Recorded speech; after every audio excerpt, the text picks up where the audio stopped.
Red wine splattered across my shirt. The laughter around the table died instantly. And when I set my glass of water down, I knew this Christmas would be the last time I called them family. My name is Russell Keaton, 67 years old, a retired bridge engineer who once built half the crossings in Oregon, yet somehow couldn't keep the one inside his own home from collapsing. My son Lucas, smart practical. His wife Madison, charming, razor-sharp, and always in control of every room she walked into. That night, in front of a room full of guests, she lifted her glass and announced with the confidence of a woman selling perfection. We used Dad's lake house as collateral for our new investment. The bank loved it. Laughter rippled across the table. I didn't join in. When the red wine spilled, I said only one thing. Don't worry, I'll call my attorney tomorrow. No one knew it yet. But after that night, their lives would be rewritten by the very signature they once dismissed as meaningless. Before I tell you what really happened after that glass of wine, let me ask you something. Where are you watching from? Because if you've ever believed that revenge doesn't need to shout, that sometimes silence can echo louder than fury, then maybe you'll understand me. And if you've ever been quiet long enough for others to mistake it for weakness, you'll want to hear this to the end. I remember the smell inside that house, the expensive perfume mixed with the faint scent of burnt oak from the kitchen. Madison had a talent for spectacle. Crystal chandeliers, white linen, red tulips in tall vases. She loved luxury, even when it came from someone else's pocket. I sat at the head of the table, the place reserved for the old man everyone wanted in the picture, but not in the conversation. Around me, people talked about markets, mortgages, and holidays. Their laughter bounced off the glass walls like it was part of the decor. Lucas avoided my eyes all evening. He smiled too much, spoke too little. That's how I knew something was wrong. Madison, radiant in a crimson dress, leaned into the light. Each time a camera flash went off, her smile flawless, her eyes calculating. When dessert arrived, she stood up, glass-raised voice ringing like she was reading from a press release. We finally secured the boutique expansion, used Dad's lake house as collateral. The bank loved the valuation. The sound of a spoon hitting porcelain cracked the silence. Someone chuckled nervously. Did he agree? Madison's smile didn't waver. Of course. He trusts us. The room froze. The laughter turned brittle, the kind people use when they don't know which side to take. Lucas stared at his glass, swirling what was left of his wine. I set mine down carefully, steady as ever. I didn't, I said. Madison blinked once, then recovered with a smile so smooth it could cut glass. Then cheers to family trust. The wine tipped. A streak of red arced through the air, warm against my chest, blooming into a dark stain that spread like a wound. Oops, she said lightly. It's just wine. I dabbed my shirt with the corner of a napkin. The room had gone quiet. I wasn't angry. Not yet. Just empty. Don't worry, I said, calm as the winter outside. I'll talk to my attorney tomorrow. No one laughed. No one spoke. Lucas didn't look up. His wife did her expression cool, satisfied. I pushed my chair back. The legs scraped against the marble floor with a sound that sliced through the silence.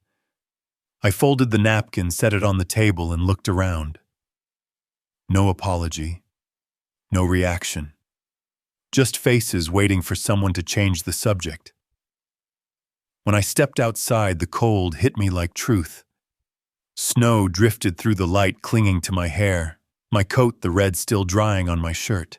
I walked slowly down the stone path, each footstep crunching like a hammer on memory. Through the window, I could still see Madison laughing with the guests. Her glass refilled, her performance seamless. My phone buzzed in my pocket. An email. Subject: Keaton Holdings LLC. New co-ownership registration. I opened it under the porch light. The new registered co-owner, Madison Keaton. Filed that morning, December 25th. I stared at the screen until the cold bit through my gloves. Then I looked out at the frozen lake beyond the trees.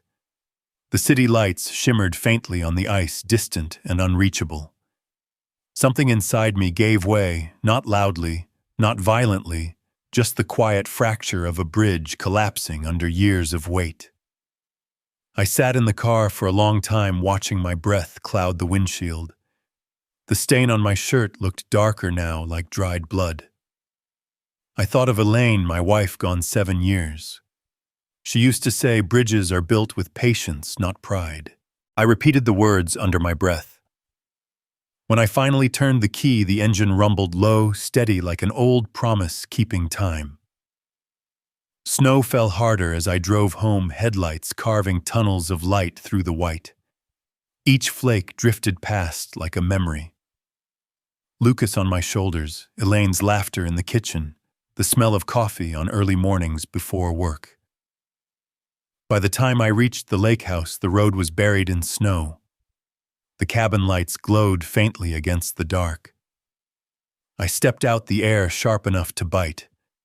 The lake had started to freeze over thin ice, forming across its surface. I stood there listening to the wind sift through the pines and felt something shift inside me. Not anger, not sorrow, just resolve. Inside, I hung my coat, turned on the lamp in my study. Warm light spilled over the old blueprints, bridges, foundations, diagrams of things meant to last. Elaine's photo sat beside them, her smile patient as if she'd been waiting for this moment. I opened my laptop. The email was still there. Keaton Holdings LLC. Successfully registered.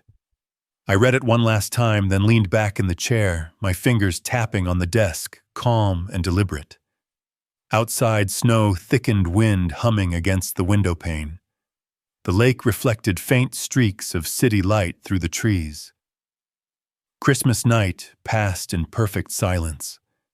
But in that silence, something had begun, a plan not born of rage, but of truth, of dignity, of a bridge I would rebuild.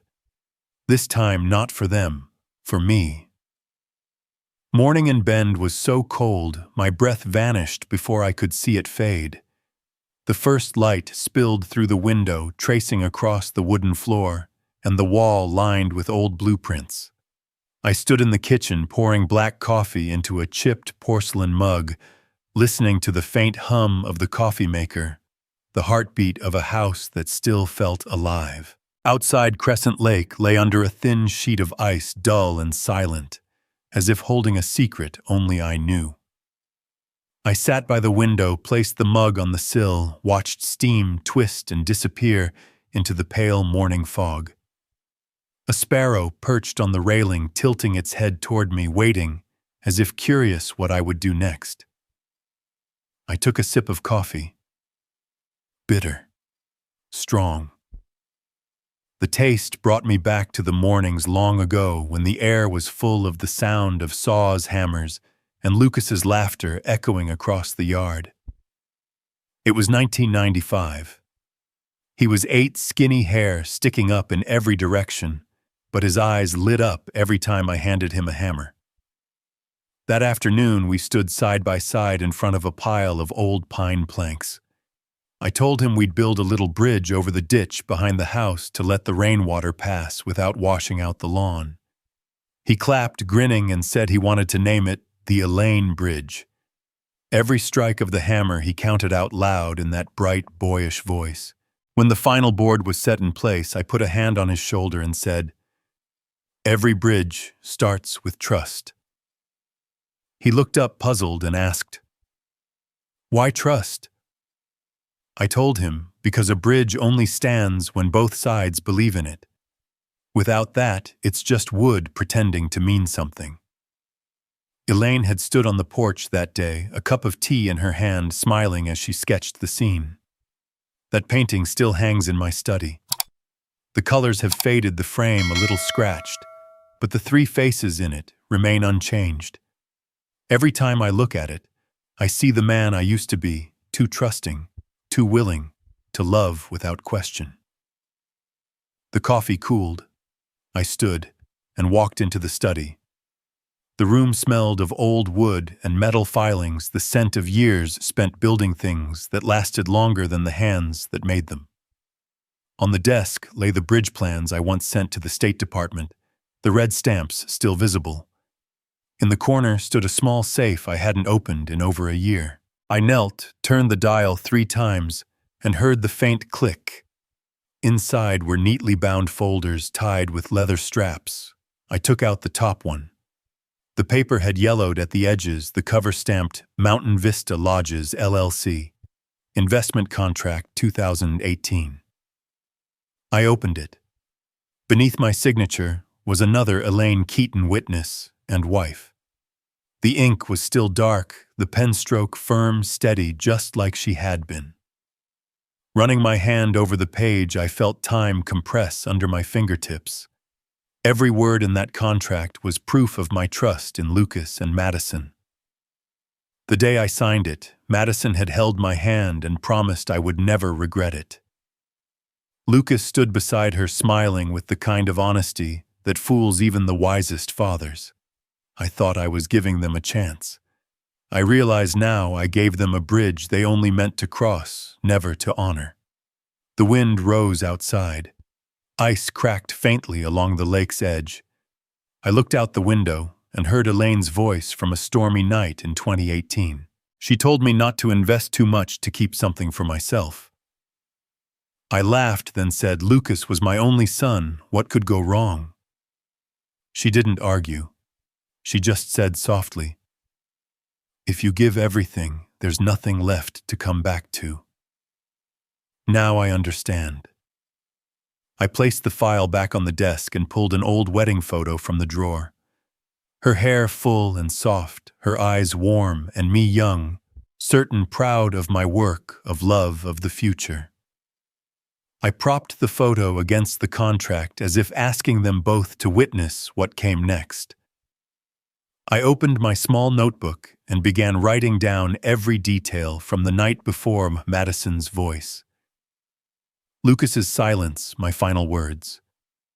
I wrote slowly, deliberately. On the last page, I added a single line: "I built bridges for a living. Now I realize I built one they walked all over." My fingers paused. A drop of coffee fell on the page, spreading like a bruise. I closed the notebook and leaned back in my chair. Outside, the light grew stronger. The lake caught the sun, a shimmer breaking through the gray. A faint creak came from the back door. I stepped outside. The lake's edge had begun to thaw, dark water showing through the cracks. I crouched, touched the ice. The chill shot up my wrist, like the memory of something unfinished. Back inside, I poured another cup of coffee. On the refrigerator door, Elaine's old note still clung to the corner. "Remember to breathe." I whispered it under my breath and smiled. My phone buzzed on the counter. Email loan verification request for Keaton Holdings. I stared at the subject line, eyes tired but focused. They hadn't stopped, which meant I couldn't either. I turned off the phone, carried the file back to the desk. Through the window, the sun was climbing over the pines, laying a trail of gold across the lake like a road waiting to be taken. I picked up Elaine's silver pen, uncapped it. The nib caught the light, sharp, cold, certain. On a fresh page, I wrote, "I will rebuild, this time for myself." Something shifted inside me, then not anger but clarity. A calm strength heavy enough to steady my breath. I stood, drew back the curtains, let the light fill the room. On the wall, the old painting of the three of us still hung there, aged but unbroken. I looked at it for a long time until the sunlight reached Elaine's face and made it glow. For a moment, I could swear she was smiling. And in that silence, I knew. I would not stay quiet any longer. 6 years ago, in the spring of 2018, Portland was bathed in sunlight, the kind that made you believe everything was possible again. I remember that afternoon clearly. Lucas and Madison knocked on my door with the kind of excitement only people standing at the edge of a dream could have. Madison spoke first, her voice quick, polished, and sweet in a way that felt rehearsed. "Dad, we've got something big." She spread several design sheets across my kitchen table, 3D renderings of a resort nestled among pine trees. Lucas stood beside her, quiet but glowing with hope. Madison pointed to the outdoor pool, the rows of cabins beneath the forest canopy, and spoke with the conviction of someone pitching to an investor, not her father-in-law. "It's not just business," she said. "It's our family's legacy." I remember smiling, half pride, half caution. Lucas talked about the new wave of ecotourism, about how people wanted to escape the city and find peace in nature. Madison spoke of branding of Mountain Vista Lodges becoming Central Oregon's next big destination. Her hands moved as fast as her words, brushing Lucas's arm to emphasize partnership. I asked what they needed from me. Madison didn't hesitate. Funding. Just the starting point. A seed investment, she said, enough to buy land, hire designers, and break ground. Lucas added that everything else was in place. They just needed that first push to get the wheels turning. I sat quietly for a moment, listening to the clock tick on the wall, the wind brushing through the pines outside. Elaine came in from the living room, a cup of tea in her hand. She sat beside me and listened to their whole pitch. When Lucas finished, she set her cup down, squeezed my hand, and said softly, "If it helps them build something good, do it." There was faith in her voice and worry too, though she tried to hide it. I looked at her and nodded. I'd spent my whole life building bridges for other people. How could I refuse when my son wanted to build one of his own? A week later, I transferred $520,000 from my savings. We signed the investment contract in a downtown law office. Mountain Vista Lodges, LLC. Party A, Russell Keaton investor, 55% ownership. Party B, Lucas and Madison Keaton, co-founders and operators. Elaine signed as witness. Her signature was smooth, confident, graceful, just like her. Madison shook my hand after the signing, leaned close, and whispered, "You'll never regret this." 6 months later, the resort opened. I drove down to Bend for the ribbon cutting. Flags fluttered in the breeze, a jazz trio played near the pool, and Madison stood on stage beside Lucas, radiant under the cameras. Reporters scribbled notes, snapped photos, and introduced them as the founders of Mountain Vista Lodges, Mr. and Mrs. Keaton. No one mentioned my name. Not once. I was just another face in the crowd. After the ceremony, I found Madison at the bar near the pool, chatting with a journalist from Bend Living, a champagne flute in her hand. When I approached, she turned with a smile bright enough to blind. "I didn't hear my name," I said quietly. Madison tilted her head, her eyes glinting with something sharp beneath the charm. "People care about the brand, not the investors." She said it like it was a universal truth. I stood there holding a glass of water that trembled just slightly. Lucas approached, sensing the tension. He changed the subject, asked about a bridge project in Salem my old firm had been working on. I gave him a short answer, then left. That night I couldn't sleep. From the window of my cabin, I watched the lights of the resort glitter between the trees. I opened my laptop and created a new spreadsheet. Column 1, date of transfer. Column 2, purpose. Column 3, transaction confirmation. I logged every dollar, every payment, every invoice, every so-called adjustment. I knew what I was doing, what no father ever wants to do. But something in Madison's tone that day had unsettled me. Her sweetness hid control. Her warmth felt like strategy. Every time I asked about financials, she'd smile, pat my hand, and say, "You don't have to worry about that, Dad. Trust us." I did trust them. Too much. So much that I didn't notice I was being erased from the very thing I'd helped create. One crisp autumn morning, I drove to Bend to review the ledgers. Madison greeted me with her usual charm but refused to show the original reports. "It's complicated accounting," she said. "Leave it to the professionals." I turned to Lucas, hoping for a flicker of conscience. He wouldn't meet my eyes. That night back home, I opened my notebook and drew a pencil line across the first page labeled Mountain Vista Lodges. Below it, I wrote a single sentence: "Keep everything. Someday you might need it." By 2019, the resort expanded new land, 12 more cabins, a deal with a Seattle travel company. I wasn't consulted. I just received a polite email with the subject line, "Investment Update. For your record." Nothing more. Elaine kept trying to keep peace. She said maybe Lucas was just trying to prove himself. I wanted to believe her. But every time I saw Madison on the covers of magazines, smiling beside the brand I helped fund, talking about our independent journey, something in me hardened. One night, sitting in my office, I looked at the painting Elaine made of the three of us.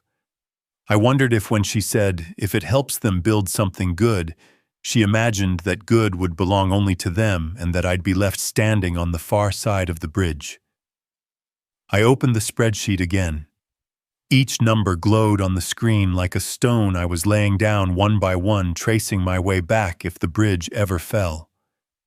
I whispered to myself in the quiet room I thought I was protecting them. Turns out I was protecting myself.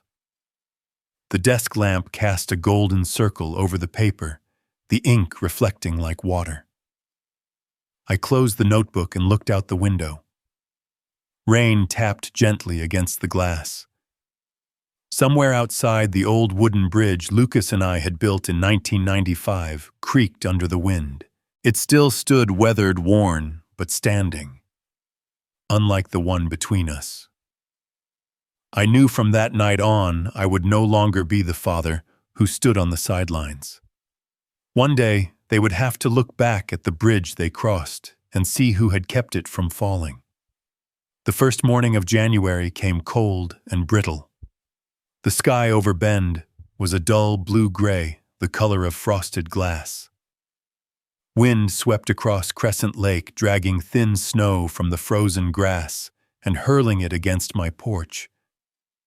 The storm had passed during the night, but the pines still clicked and whispered their branches, knocking together like tired bones. I pulled on a thick wool sweater, slipped my gloves on, and walked the north fence line. 2 posts had bent under the weight of ice, one board split clean across, nails scattered like dull coins in the snow. I crouched, measured the gap, calculated the angle for a new brace. The smell of wet pine drifted through the cold, sharp but comforting morning. "Mr. Keaton," Lily Howard called from her yard. Her voice carried easily through the cold air, soft but clear. She had a roll of wire in one hand, a rubber mallet in the other, her fingers red and raw from the cold. Her boy stood on the porch, holding a thermos of cocoa wool cap, pulled down to his eyebrows, watching us both. I smiled, asked to borrow the wire, told her I planned to brace the fence before the next wind hit. She nodded, said she'd been meaning to fix it too, but the ice made the posts brittle. We waded through the snow together. I shoveled around the base of the fence while she steadied the post for me to fasten. The wind carried the scent of the lake, clean, metallic, alive. Lily asked if I needed a drill. I told her no, just needed to bevel the end of the board and use longer nails. She handed me the box, her fingers trembling slightly. Then she smiled, said her father used to fix everything with the simplest tools he had. She paused, looked at the post now standing firm, and said quietly, "He always told me no one's useless if they can still help someone else." Her words sank in like warmth through wool. For a second I saw Elaine, her hand resting gently on my back, Whenever I brought work home, her quiet faith steady as gravity. I only nodded, drove in the last 2 nails, and stepped back to check the alignment. The pale sun broke through the clouds. Light slid across the ice like brushed silver. We finished the last brace together, me holding her, tightening. My hands burned from the cold, but the structure felt right, the kind of small, satisfying precision that used to anchor my days. Her son came over with 2 cups of cocoa, steam rising in thin curls. I took one, letting the warmth crawl slowly into my fingers. The boy asked if the wind would knock it down again. I said, if another storm came, we'd add 2 more braces and lock them with L-bolts. He nodded solemnly, like I'd handed him a trade secret. Lily laughed, thanked me, said she'd pay me back for the nails and wire. I waved her off, told her I had extra timber in the shed and would bring some by tomorrow. I packed my tools, hammer, tape, spade into the metal box and walked toward my truck. The wind had picked up again, slipping under my collar. I reached into my coat pocket for the keys. Nothing. Checked the other pocket. Empty. I chuckled under my breath. Probably tossed them in with the tools. I rummaged through the box, hammer, nails, wire, tape, but no keys. Lily came over, asked what I was looking for. My keys, I said, half embarrassed. She squinted into the truck's interior, told me to step aside so the light could hit. She reached in slim hand, slipping between the seat and the floor mat, and came up holding the keys. Here, she said, smiling. You dropped them in the gap. I took them, grateful and faintly self-conscious. My hands were too big for small spaces, I joked. She laughed, said she practiced every day. Her kid dropped toys there all the time. I started the truck to warm it, rolled the window down. Told her I'd stop by the woodworking shop later to get more planks. She said she still had an old length of chain if I needed to reinforce the brace. I nodded, waved to the boy, and drove slowly along the curve of the lake. Back home, I set the toolbox by the back door, hung my coat, washed my hands in warm water. Heat traveled from my palms up to my wrists, easing the sting. I brewed a pot of black tea, poured it into a heavy glass mug, and carried it to my desk. Through the window, the lake looked like polished stone. A darker patch of water showed where the ice had cracked. The wind outside hissed faintly, tracing lines across the glass, like a slow pen stroke. I sat down, opened my notebook, and wrote a few short lines about the morning, the fence, the cold, Lily's words. Then I set the pen aside and stared at Elaine's photograph, propped against a folder of old documents. Her smile seemed softer in the gray light. I opened my email to send Ethan, one of the young engineers, a few old technical drawings he'd asked about. The inbox lit up with notifications. One message was flagged priority. The subject line, long, polite, and cold, due to concerns regarding your cognitive stability, your financial management is under review. I read it twice. The words were formal, careful, but beneath them I could smell doubt. They requested medical certification, contact references, and asked me to appear at the Bend branch within 5 business days. I leaned back in my chair. No message from Lucas. No explanation. Just the quiet accusation of bureaucracy doing someone else's bidding. I looked up at the painting of the 3 of us, then down at my hands. A fresh scratch cut across the back of one, thin and red from the hammer this morning. It stung when I flexed my fingers. Outside, the lake had darkened to slate. A yellow light from a cabin across the shore glowed over the ice, trembling in the wind. I rested my palm on the desk and felt my heartbeat slow, steady, like the water settling after a stone's been thrown. On the wall, my old bridge sketches hung in a perfect grid, lines, arcs, stress diagrams, the language of endurance. Nothing I ever drew was just for beauty. Every line had to carry weight, wind, tension, fatigue, time. I thought about the careful civility of that email and how little it weighed against 7 years of precision. I pulled the chair closer, opened my notebook again, and wrote, "This morning I rebuilt a fence the storm had broken. It stands firm because I placed the brace at the right angle, tightened it at the right point. People are the same. Place the brace right tighten where it matters, and you'll stand through the wind." The clock ticked on the wall, steady, patient. Outside, the wind moved through the pines, not stronger, not weaker, just constant. A quiet reminder that time, like pressure, always brings everything back into alignment. The next morning, winter light spilled pale and colorless through the windows. The house was so quiet, I could hear the wind slipping down the chimney and the faint drip of melted snow from the eaves. I made coffee, ate a slice of toast without tasting it, and drove toward downtown Bend. Most of the snow had melted, leaving thin ribbons of white along the road. In the rearview mirror, Crescent Lake stretched out behind me, flat, cold, forgotten. I arrived at Bend Federal Bank right on time. The automatic doors opened to a mix of disinfectant and fresh coffee. The receptionist greeted me with a professional smile, but her eyes flickered something wary, something different. A man waiting in the lobby looked up, stared longer than polite, and whispered something to his friend. They both smiled awkwardly, then bent over their phones. I knew that kind of silence. Before stepping into the branch manager's office, I checked my phone. Dozens of unread notifications blinked up at me.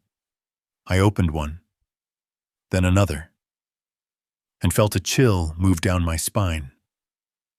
There it was, a video titled "Speaking My Truth," posted by Madison Keaton. She spoke in that soft, practiced voice, her makeup flawless, her eyes wet at the edges. Piano music hummed in the background. The caption below read, "Sometimes love means protecting family even when it hurts." Thousands of comments scrolled beneath. In the video, she said her father-in-law, Russell Keaton, had been showing early signs of cognitive decline, that I'd forgotten transactions, misplaced documents, even the house I lived in. She said it all with a tenderness that could fool anyone, painting herself as the dutiful daughter-in-law caring for a confused old man. The video had gone viral. Bend Journal had already reposted it under the headline, "The Quiet Decline of a Local Engineer." I read it all sitting in my truck, feeling the kind of cold that doesn't touch your skin. It goes straight to your chest. Every word was precise, calculated. Every pause, every tear perfectly placed to make me look like a relic unraveling at the edges. I shut my phone, drew a slow breath, and went inside. Eleanor, the branch manager, looked up when I entered. Her smile was kind, but her eyes gave her away. Concern, pity. She motioned for me to sit. Behind her desk sat a thick file folder. "Are you all right, Mr. Keaton?" she asked gently. "We've received several letters regarding a potential guardianship inquiry and requests for verification of financial competency." Guardianship inquiries. The words echoed in my head, heavy and deliberate. I said I was fine, completely fine. That if they needed proof, I'd provide any documentation they required. Eleanor nodded, said it was standard procedure, nothing personal, but that I should respond quickly to avoid a temporary freeze. She slid a form across the desk, asked for my signature, acknowledging I'd been informed. I signed. My hand didn't shake. The pen cut clean and straight across the paper. When I left the bank, snow had started falling again. In the parking lot, the wind sliced through bare branches with a sound like tearing cloth. I sat in the truck, shut the door, watched my breath cloud the glass. I scrolled through my phone, hovered over Lucas's name. Maybe he didn't know about the video. Maybe he did and said nothing. I didn't know which was worse. My thumb lingered over the call button. Then I stopped, erased the number from the screen, leaned back, and closed my eyes. Snow tapped against the roof in a steady rhythm. Madison's face flashed in my mind, her practiced tremble, her soft declaration that she only wanted to protect the family from me. The cold in my chest deepened quiet, but certain like groundwater pushing up from below. Then the phone rang. The name on the screen made me pause. Janet Rowe, Elaine's oldest friend, retired civil lawyer, lived down in Eugene. I answered. Russell, her voice came through firm, low. I just watched that video.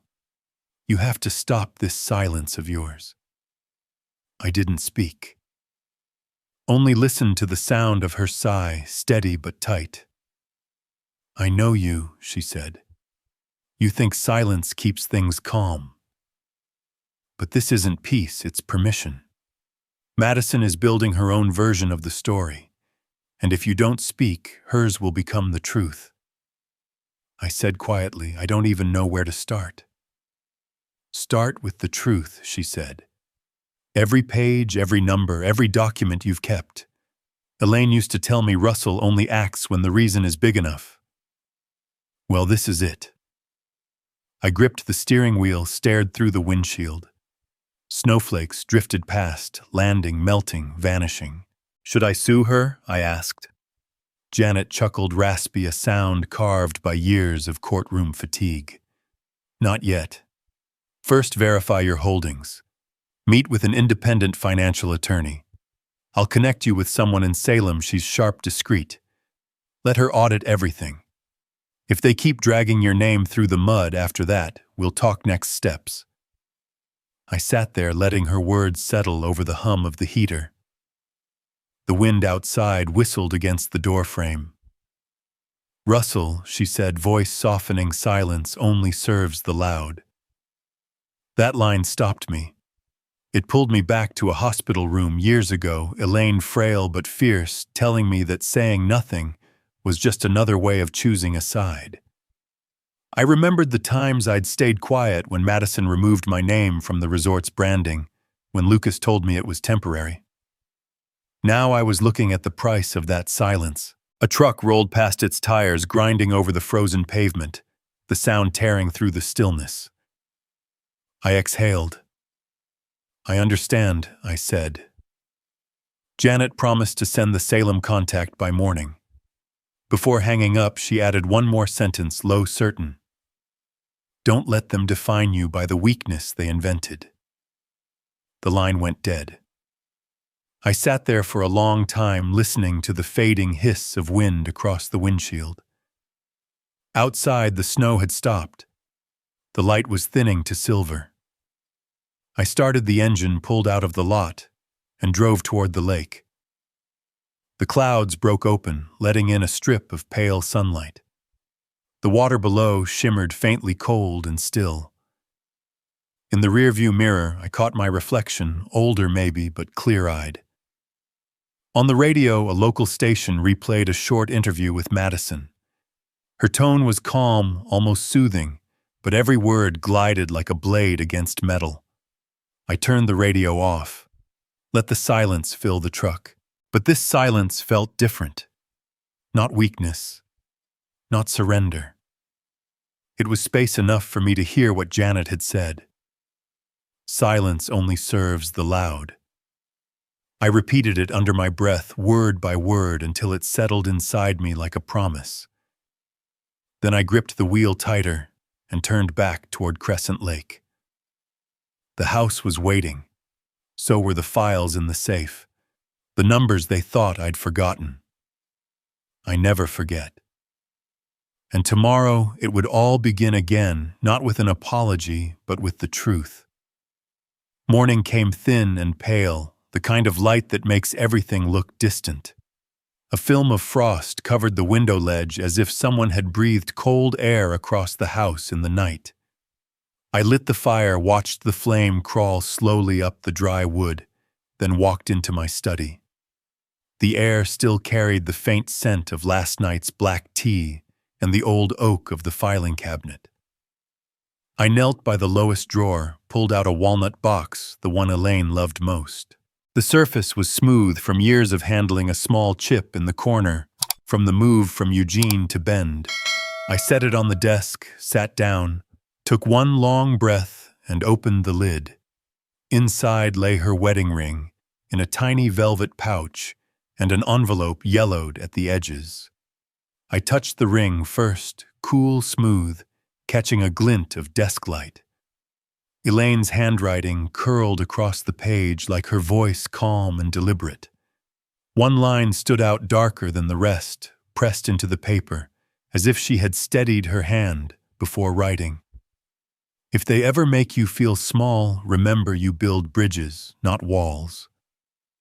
I read it slowly, letting each word sink like a stone dropped into cold water, sending quiet ripples outward. Outside the window, Crescent Lake was steel gray, its edges sealed tighter by winter. I set the letter beside the ring fingers, resting on the paper, as if it might vanish if I let go. Then I turned back to the cabinet, opened the safe, and drew out the stacks of leather-bound folders. The first bore the heading, Mountain Vista Lodges, LLC.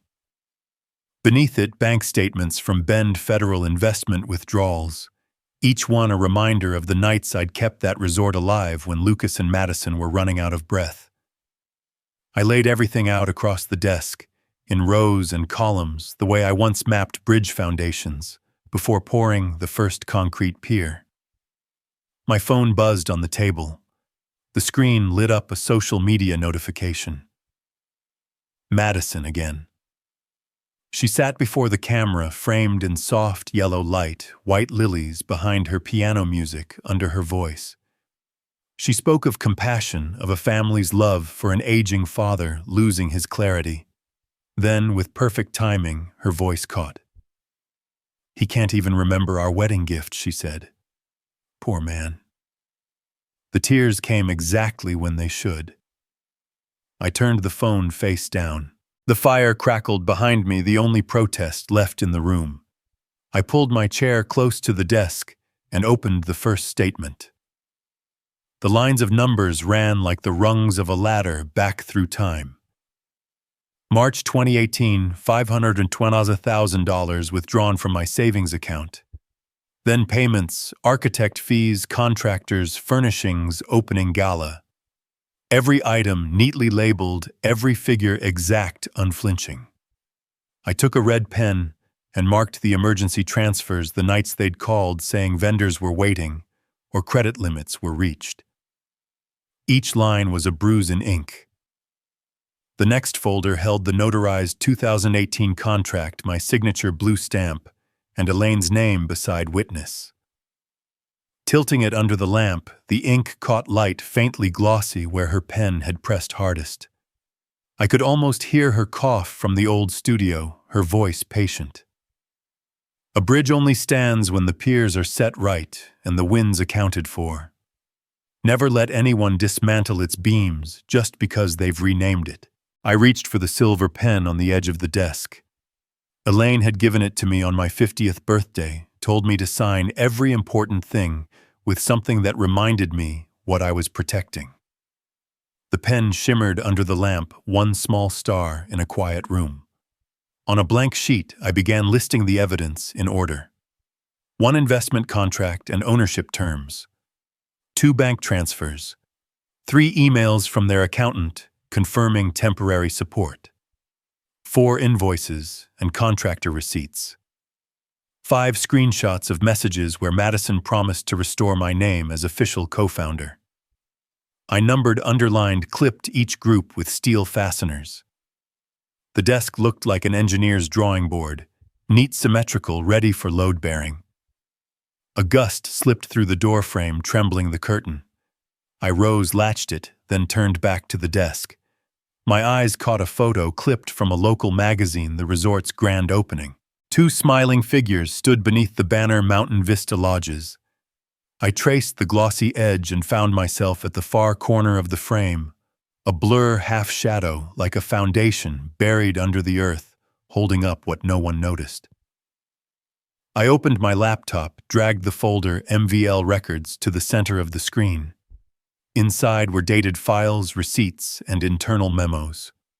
I opened an email I'd written to their accountant after covering a last-minute lumber shipment. The language was polite, measured, spotless. Reading it now, I almost laughed. Politeness wasn't the same as being right. The phone vibrated again. An email from Bend Journal. They wanted my comment on Madison's latest video. I turned the notification off. No more feeding someone else's volume. I opened my notebook to a blank page, wrote one line, and let it sit there. She said I was useless. But numbers never forget. The words looked heavy and precise, balanced like a steel girder placed perfectly on its support. I stared at the sentence longer than I should have, not admiring it, but feeling its weight settle inside me. Then I gathered the papers, slid them into a clear plastic binder. The edges were worn but strong. I placed the silver pen on top like a capstone closing over new concrete. I reached for my phone, found Janet Rowe's name, and pressed call. When she answered, my voice was calm. I told her I'd seen the new clip, that they'd gone further than I'd thought, that the bank was now questioning my competence. I told her I had every contract, every statement, every receipt. I said I wanted it all handled properly, legally, and in the open. She was silent for a moment. Then her voice came through, steady, warm, commanding. "Breathe, Russell," she said. Then she gave me the address of a financial law firm in Portland, a team she trusted. "Bring the originals, not copies. Ask them to prepare an asset list tied to Mountain Vista lodges. Make sure they note any signs of public manipulation." I wrote everything down. I nodded, even though she couldn't see me. When we were about to hang up, I said something that surprised even me by how steady it came out. "I'm done being erased. Let's bring the papers." For a few seconds, she said nothing. Then softly, "I've been waiting a long time to hear you say that." I stood, slid the binder into my black briefcase, zipped it shut, and set it by the door. Tomorrow I'd leave early before the snow returned. The fire behind me had dimmed to a low, glowing bed of coals. I exhaled, turned off the lamp, and let the room fall into darkness, quiet, deliberate, heavy with purpose. The first night of February closed like a door behind me, and the silence finally had weight. Portland woke gray and wet that morning, clouds hanging low over the Willamette, curling around the glass towers like smoke that refused to rise. I'd left Bend before dawn, a thermos of black coffee at my side, the kind that keeps you steady on a long drive. The highway was slick from night rain headlights gliding across the asphalt like veins of glass. The radio murmured through a segment on state politics, but my mind was somewhere else, at a house in the West Hills, the one I used to visit every year for Lucas's birthday. When I turned down their street, the elms stood bare and skeletal, the lawns neat, the porch light still burning a warm gold behind the curtains. I parked at the curb, took the leather folder I'd prepared all week, and stepped out into the drizzle. A white label marked in heavy ink read Mountain Vista Lodges, Original Contracts and Records. For a moment I stood at the door, listening to the faint hum of life inside. Then I rang the bell. Lucas opened it. Gray shirt, unshaven eyes, tired. Surprise flickered across his face, followed by something sharper caution. "I need a few minutes," I said. "With both of you." He hesitated, then stepped aside. The house smelled of roasted coffee and baked bread. From the living room, Madison sat on the sofa in front of a ring light, her laptop open, camera poised. The glow of it washed her skin in soft gold, too perfect for daylight. I took the armchair across from them and placed the envelope on the glass table between us. For a few seconds, no one spoke. The clock on the wall filled the silence, tick by deliberate tick. Lucas looked at the envelope like it might detonate. Madison was the first to speak. "What's that, Russell?" she asked, her tone almost gentle, the kind of calm that always hides something sharper. I looked at her, then at my son. "These are the original contracts and financial records for Mountain Vista Lodges," I said.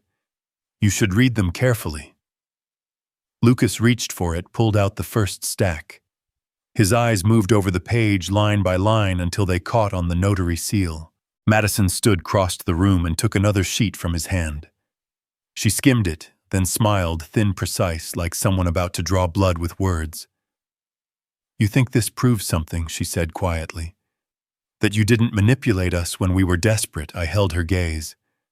"I never manipulated anyone. I trusted you. Maybe that was my biggest mistake." She laughed softly, but it cut through the air like glass. "You used money as leverage. You called it trust, but it was power. You wanted control of us, of everything, even our dreams." I looked down at the reflection of her face on the table's glass surface. My voice came slow, steady. "No. I believed in you. I believed you'd keep your word, that you'd honor what was given. Trust doesn't come with clauses, Madison. But when it's broken, the emptiness it leaves behind weighs more than any contract." Lucas said nothing. He kept flipping through the pages until his eyes stopped on the final signature, mine and Elaine's. The sound of paper shifting was the only thing between us. Madison gave another small laugh. "You're bitter, Russell. We kept your legacy alive. People still talk about Mountain Vista Lodges. Isn't that what you wanted?" I lifted my head. My voice wasn't loud, but it cut clean through her performance. "You didn't preserve a legacy. You mortgaged it without asking. You turned what Elaine and I built over a lifetime into collateral for your next gamble. That's not keeping something alive, it's selling it piece by piece." Madison tilted her head slightly. The ring light caught her eyes, turning them glassy.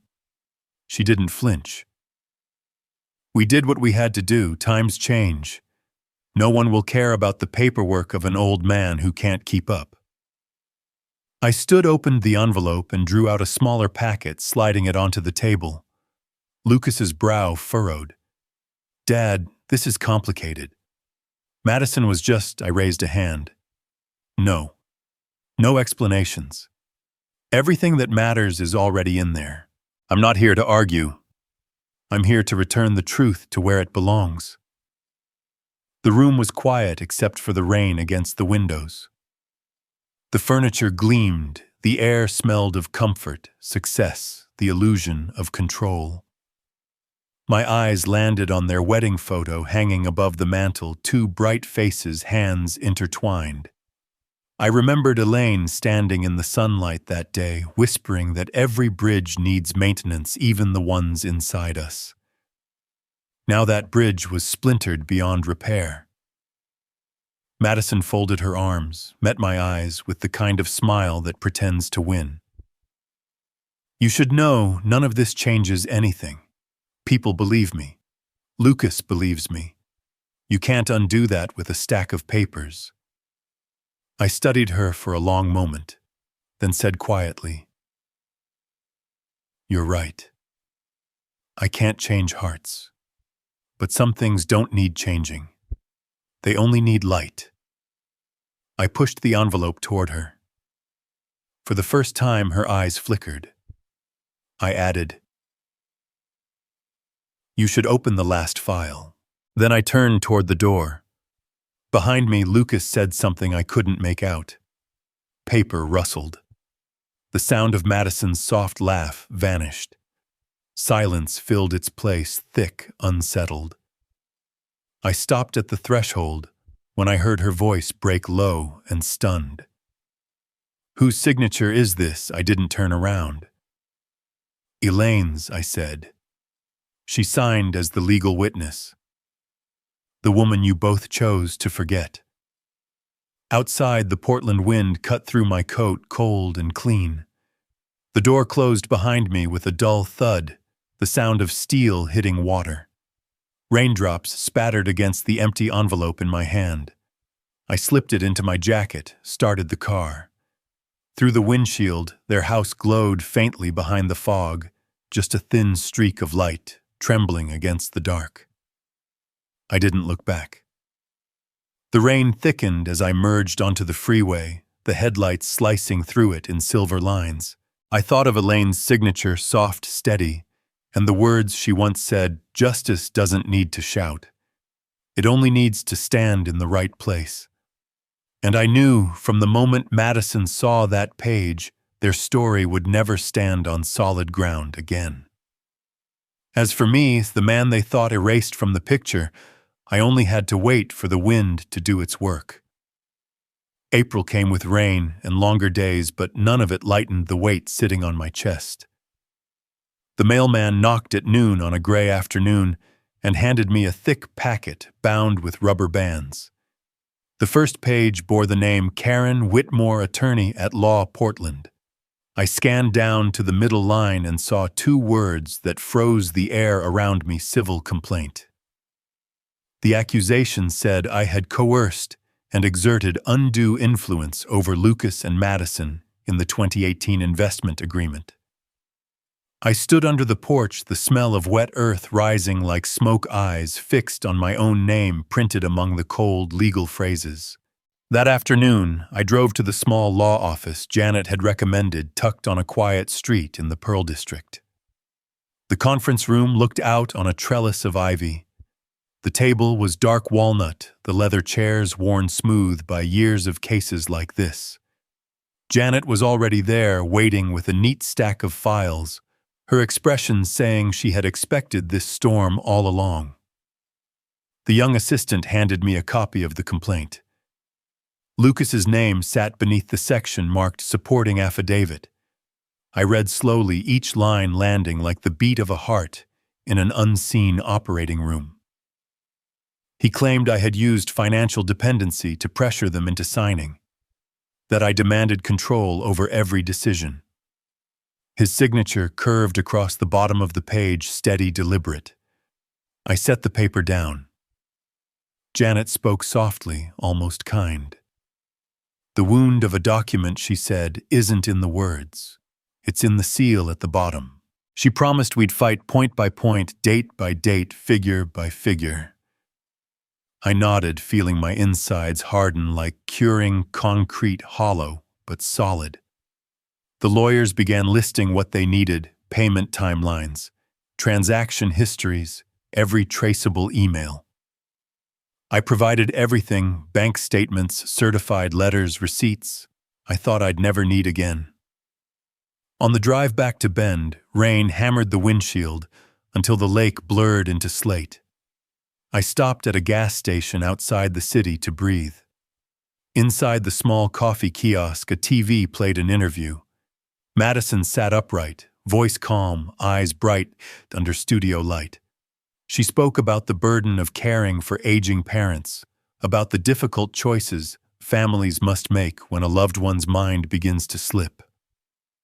I paid for my drink and stepped back into the rain, the coffee burning my hand through the paper cup. It felt like holding a small container of salt water. The next morning, an unmarked envelope waited in my mailbox. No return address. I carried it to the kitchen, slid it open. Inside was a single white card with 4 black words, no punctuation. "Let it go, old man." The edge of the card nicked my finger. I slid it into a drawer and closed it. I didn't need to ask who sent it. That question no longer mattered. They've already taken everything I thought. What else could they want? By early May, we were deep in strategy sessions with Janet's team. The overhead lights were harsh and white, the table buried under layers of paper. We were reviewing a photocopy of the 2018 contract, one submitted by Madison's lawyers.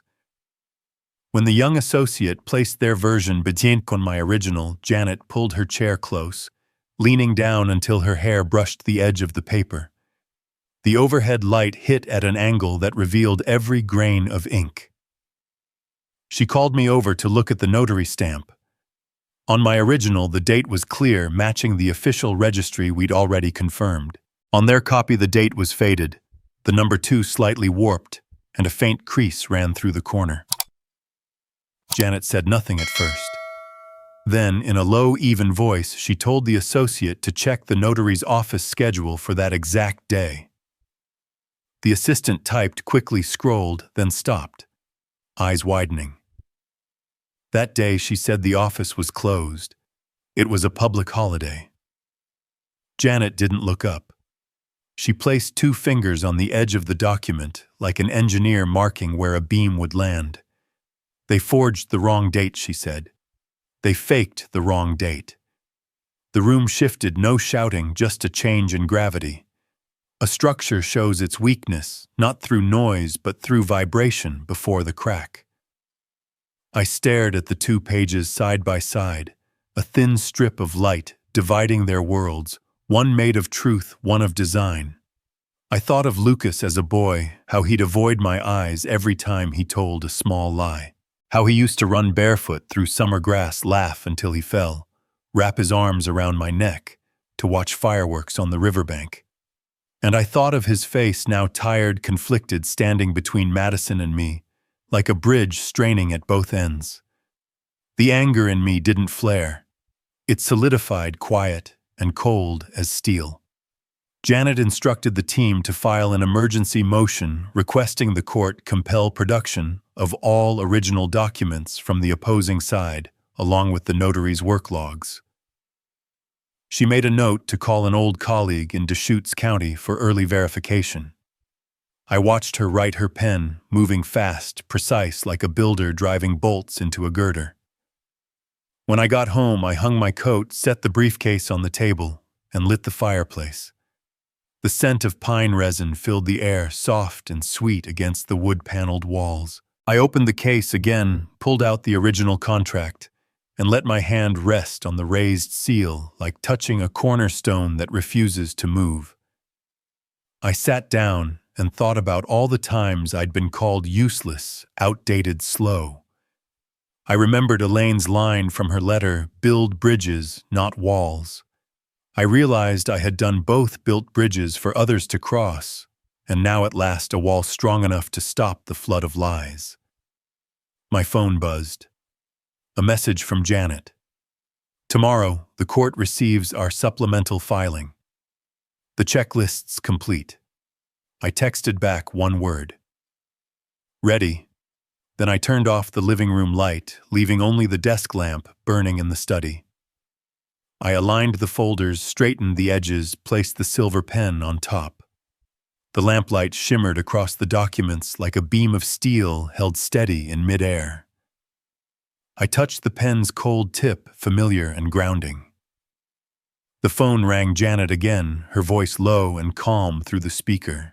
"Tomorrow," she said, "we'll remind them who laid the foundation." Summer in Bend arrived with thin sunlight and dry wind carrying the scent of pine. That morning I drove to the Deschutes County Courthouse while the sun still leaned low across the stone steps.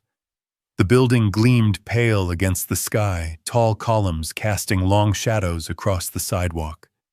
Janet walked beside me, steady, deliberate, her briefcase pressed to her chest, every document inside arranged with the precision of someone who finds comfort in order. The courtroom was small but heavy with the scent of polished wood and old paper.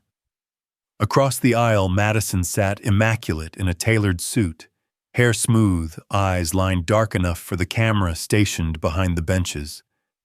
Beside her was attorney Karen Whitmore, sharp, black suit, sharp eyes, pages tabbed in color, like a blueprint of control. Lucas sat just behind them, shoulders slightly bent, eyes avoiding mine. His hands were clasped so tightly that the knuckles glowed under the fluorescent light. The clerk read the case number, voice flat and mechanical. The air was cold from the vents, yet a line of sweat traced the back of my neck. When the judge entered, the scrape of chairs rising in unison sounded like a small, controlled wave. I inhaled deeply. The oak and paper scent grounded me. Janet leaned toward me and whispered, Just breathe. The numbers will do their work. Karen began her argument, first measured calm, her cadence rehearsed to precision. She called me a widower who had never recovered from losing Elaine in 2019. She said grief had turned me controlling. She claimed I used my financial leverage and emotional influence to pressure Lucas and Madison into signing the 2018 deal. She repeated the phrase grief after his wife's death slowly, like dropping pebbles into still water. Each word was meant to bruise. She painted the portrait of an unstable man trying to chain the young to his past. Each time she spoke, Madison nodded at the right moments, eyes lifted toward the camera lens, the invisible jury of public opinion, watching from somewhere beyond the glass. I sat upright. Each accusation brushed past me like wind circling a structure, loud but without weight. Janet didn't interrupt. She wrote short notes, underlined twice in quiet rhythm, waiting. When Karen finally finished, her breath aligned perfectly with the confidence of a well-timed performance. Then Janet rose. She didn't posture. Her voice was even grounded. She asked permission to proceed chronologically, with originals, not copies. She placed a clear binder on the podium, drew out the original Mountain Vista Lodge's contract from 2018, its embossed notary seal glinting under the light. The paper was thick, unyielding. She pointed gently to the date verified by the notary's records, then to the signature below mine, Elaine Keaton. Janet's voice slowed, deliberate. She signed as a witness at a time of full cognitive capacity verified by her physician's report. Witness, Your Honor. Not victim. The air in the room seemed to thin. Somewhere in the back, a pen rolled off a desk and hit the floor. Nobody moved. Madison's nodding stopped. Lucas's head dropped lower, his fingers tightening. Janet continued laying out the Bend federal bank statements, the $520,000 transfer from March 2018 payments to architects' contractors, and the email thread where Lucas's company thanked me for the advance. She didn't dramatize. She read dates and figures one by one, then handed them to the clerk. Each page leaving her hands felt like another beam finding its rightful place. Karen requested a response. She said that even if the process was technically correct, undue influence could still exist due to my emotional state after bereavement. Janet didn't flinch. She reached for a thin folder, the medical file from my annual checkups between 2018 and 2020. Normal cognition, no signs of decline. She spoke clearly. Elaine passed in 2019. The contract was signed in early 2018, over a year before her death. A small, precise wedge driven straight through the opposing argument. The kind of detail that shifts the balance of a structure without noise. Then she called the witness. Gregory Hale, a tall, spare man with salt and pepper hair, took the stand. A former project partner of mine, now teaching part-time at the local university. He raised his right hand, swore truth, and nodded at me with the quiet respect of one craftsman to another. He recounted our engineering meetings from 2018, the design sessions, spreadsheets, safety calculations. He described my insistence on cross-checking data, my arguments about load factors and failure margins. He told them that the same afternoon we signed the Mountain Vista contract, I stayed late debating bridge stress ratios for a project in Salem. The courtroom was silent. Those details, mundane, exact, were what truth smells like: steel dust and motor oil, not sentiment. Karen objected to relevance. The judge overruled. Then Janet produced the twin documents, their falsified copy, and my original, and placed them side by side under the light. She pointed to the altered date and presented proof that the notary office had been closed that day for a public holiday. She didn't add a single word. She simply let the silence settle like dust after a collapse.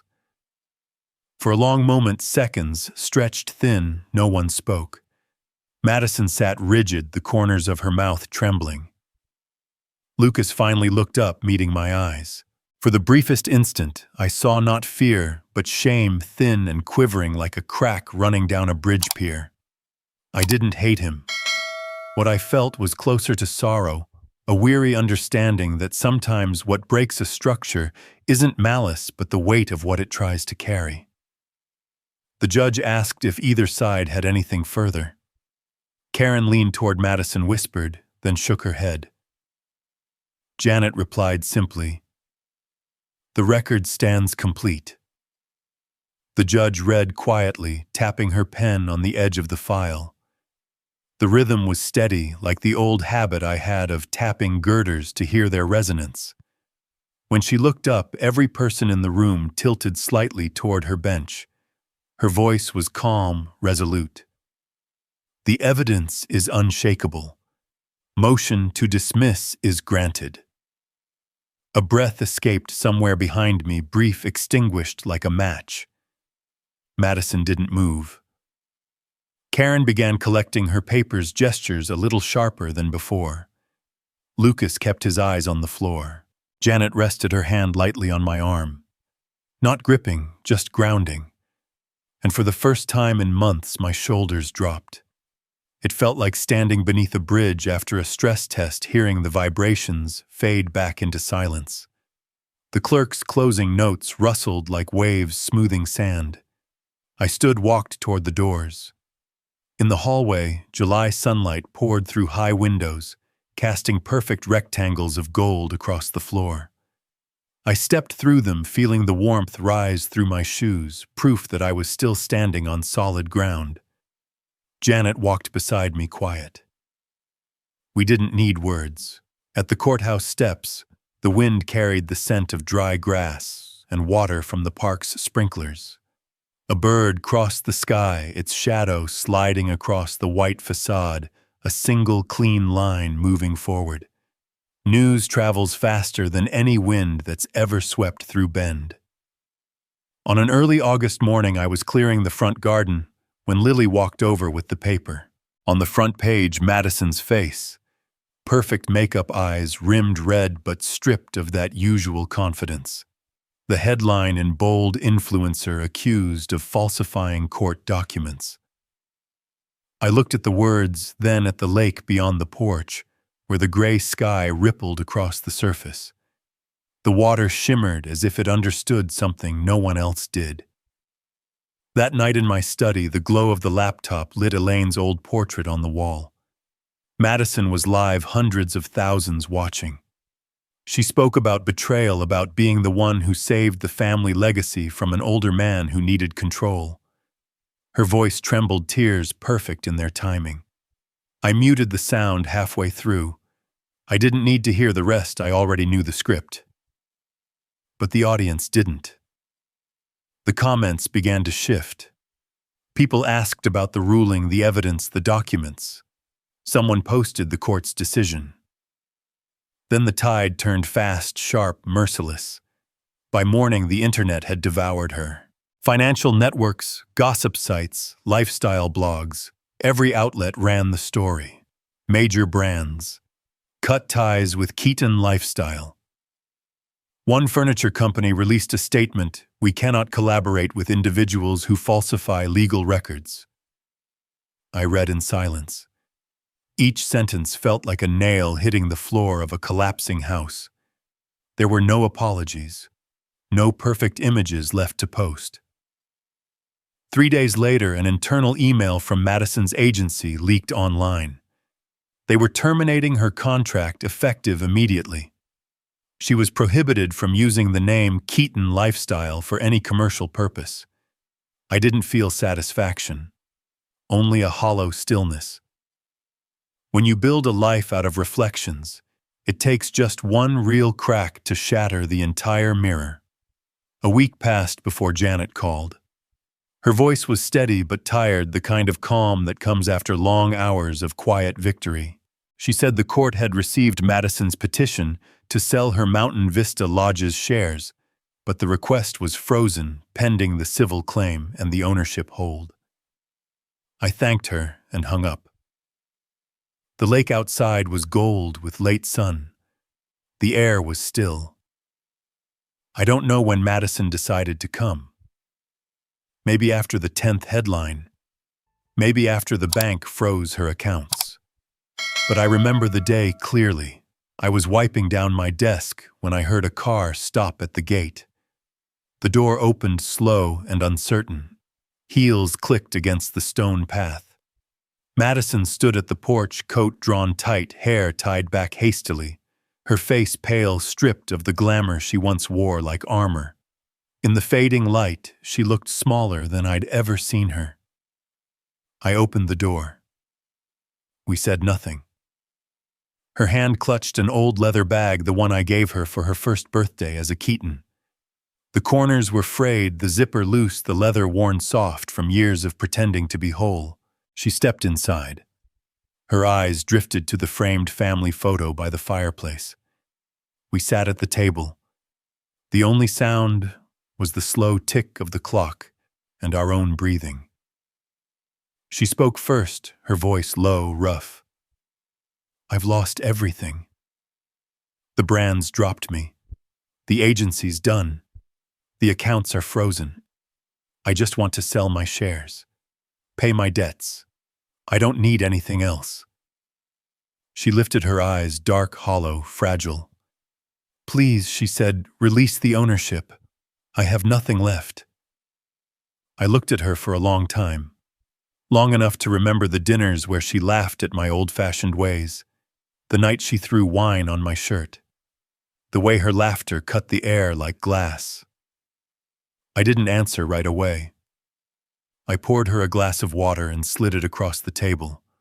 Her hand trembled. The water spilled, leaving a thin trail that glimmered under the light. Finally, I spoke. I don't have anything left either, I said. I lost my wife, my son, my name in my own story. You say you've lost everything, but you've never had to rebuild from nothing with your own hands. The difference between us, Madison, is that everything I have, I earned. Everything you had, you took and forgot who paid for it. She said nothing. Her head lowered, fingers gripping the strap of the bag until the knuckles turned white. Her voice came out a whisper, breaking like wind through a narrow crack. I didn't think it would go this far. I just wanted to be seen. I nodded. Everyone does. But recognition means nothing if there's nothing true behind it. I stood and walked to the window. The lake outside was darkening, the water tinted red by sunset. You should start over, I said. Not as a Keaton, not with money. With truth. Because in the end, the only thing you can't buy back is trust. Behind me, I heard her chair scrape softly, then the sound of leather on wood, the bag set down on the table. The door closed quietly. I didn't turn to watch her go. The bag sat there small and worn, a ghost of what it once carried. I opened it. Inside were torn receipts, a few pages of crumpled notes, and a photograph, Mountain Vista Lodge's opening day. Lucas smiled. Madison held his hand. And there I was, half in shadow behind them. Yet somehow the light still found me. I placed the photo on the desk. My fingers brushed the cold edge of the frame. Outside, the lake rippled, the wind shifting direction. I knew without her saying that she'd leave Portland soon, shed the Keaton name, vanish from the noise she'd once commanded. As for me, I'd stay. With the bridges I built. With the quiet things that still stood.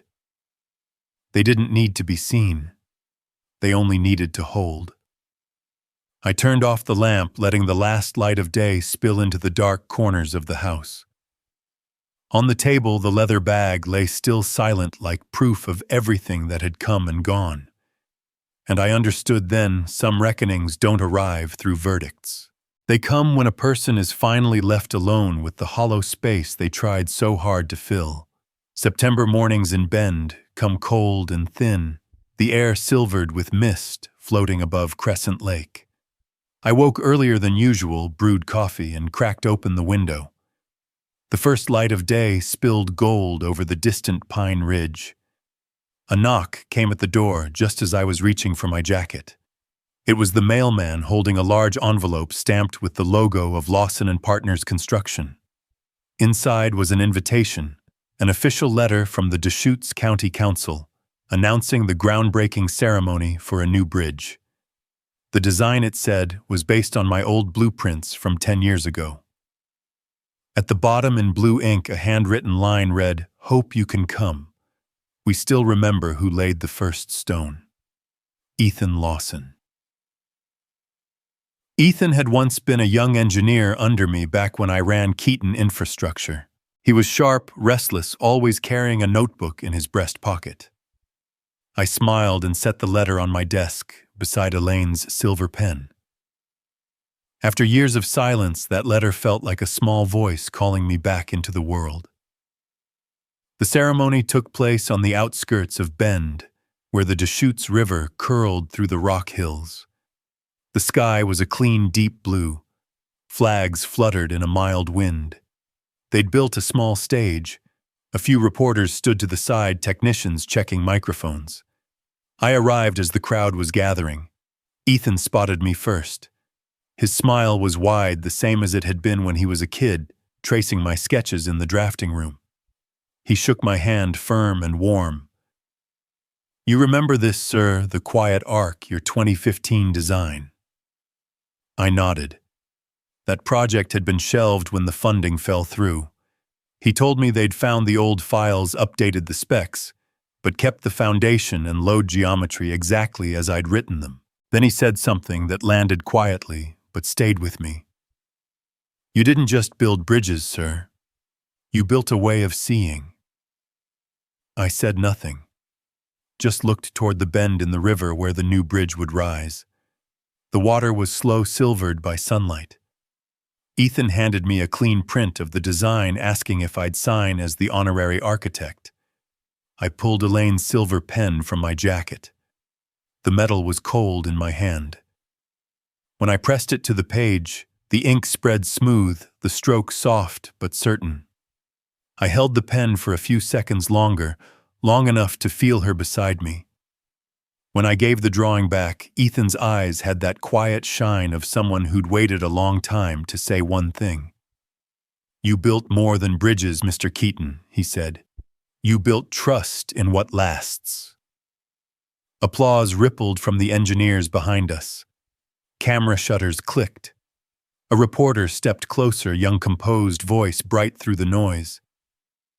"Mr. Keaton, how does it feel to finally be recognized, to win the case, to have your name restored?" The sunlight hit her lens, and for a moment I saw my own reflection in it, faint but whole. I answered simply, "The papers spoke. I don't need to." When the ceremony ended, people gathered for photos.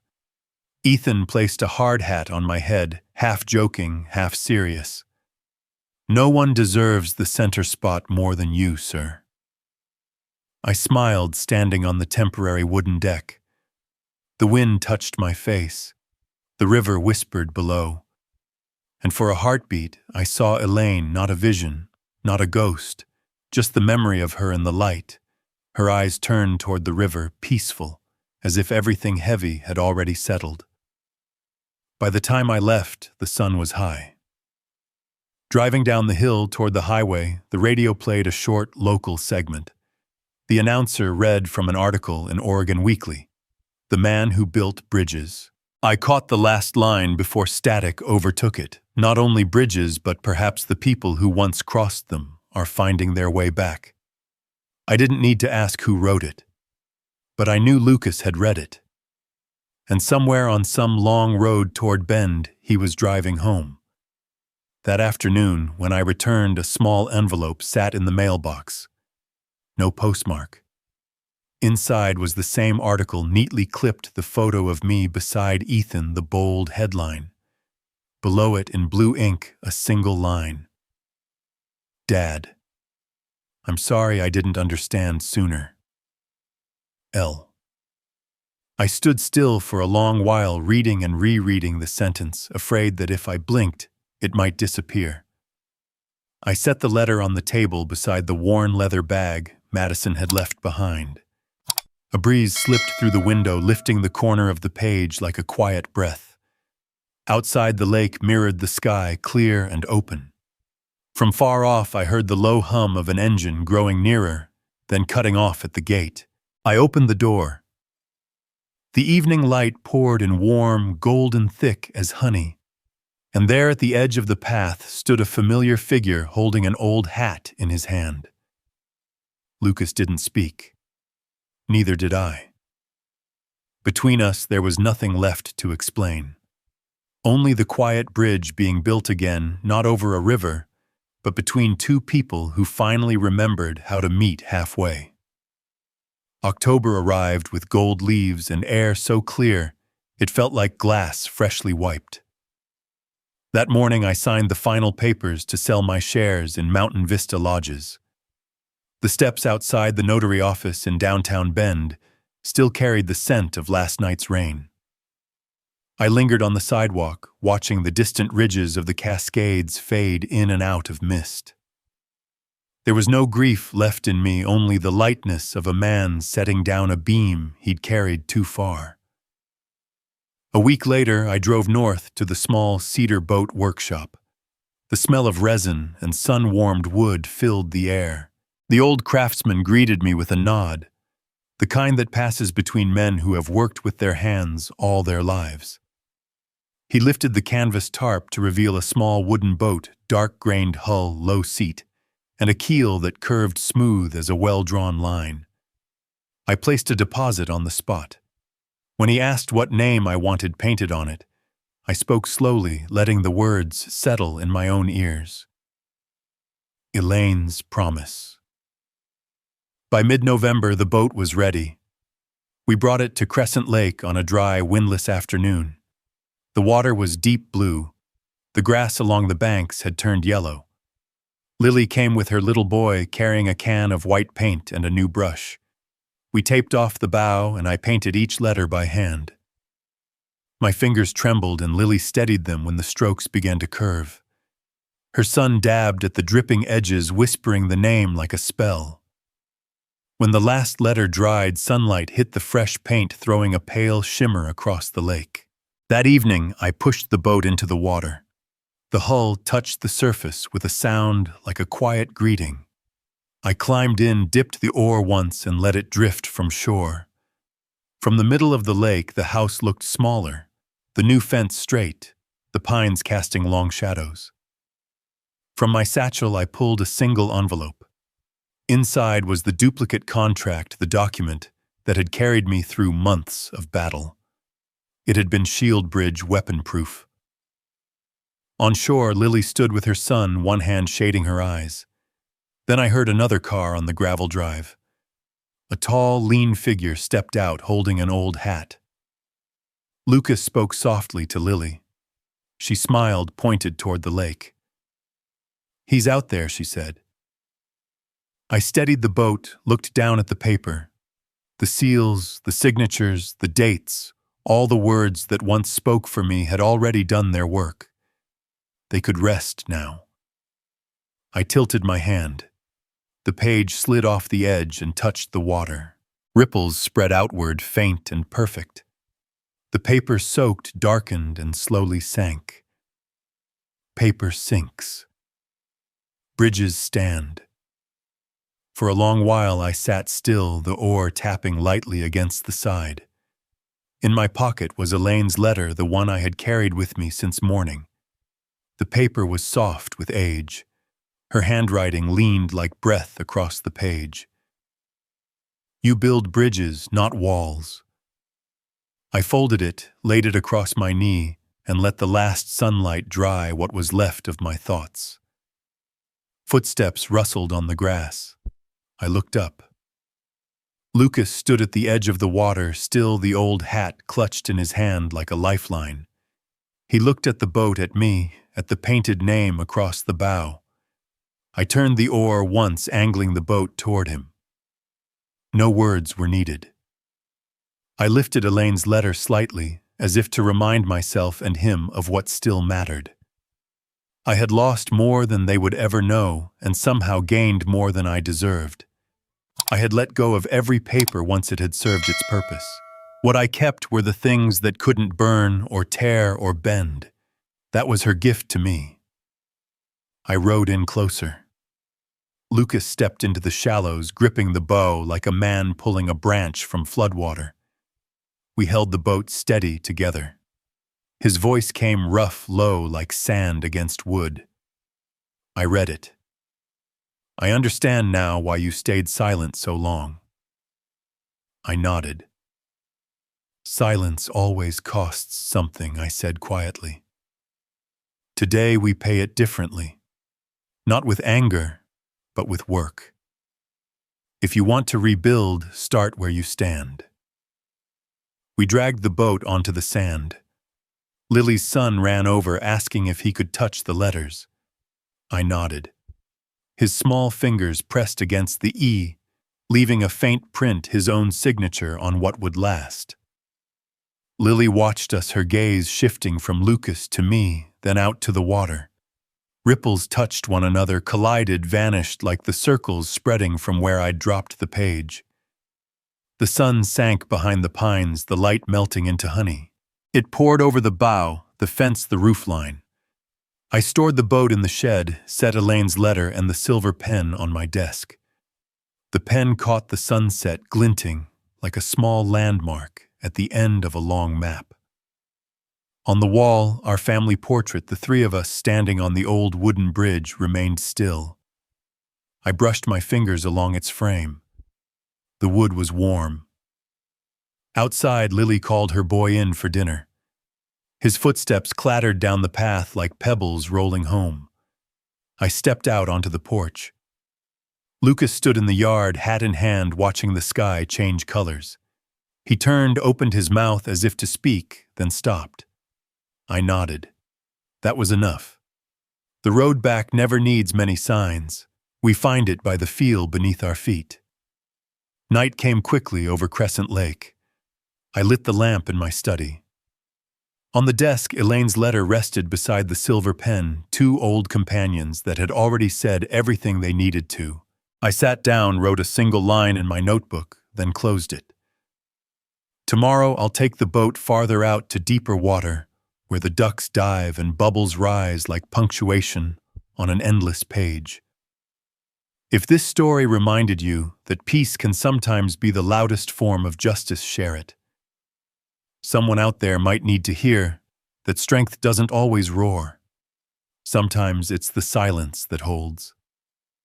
Thank you for listening to the end of my story. If you want to hear more stories about family, about trust, and the ways we find ourselves again after loss, like, share, and subscribe. I'm Russell Keaton, and this was my story, The Last Bridge I Ever Built.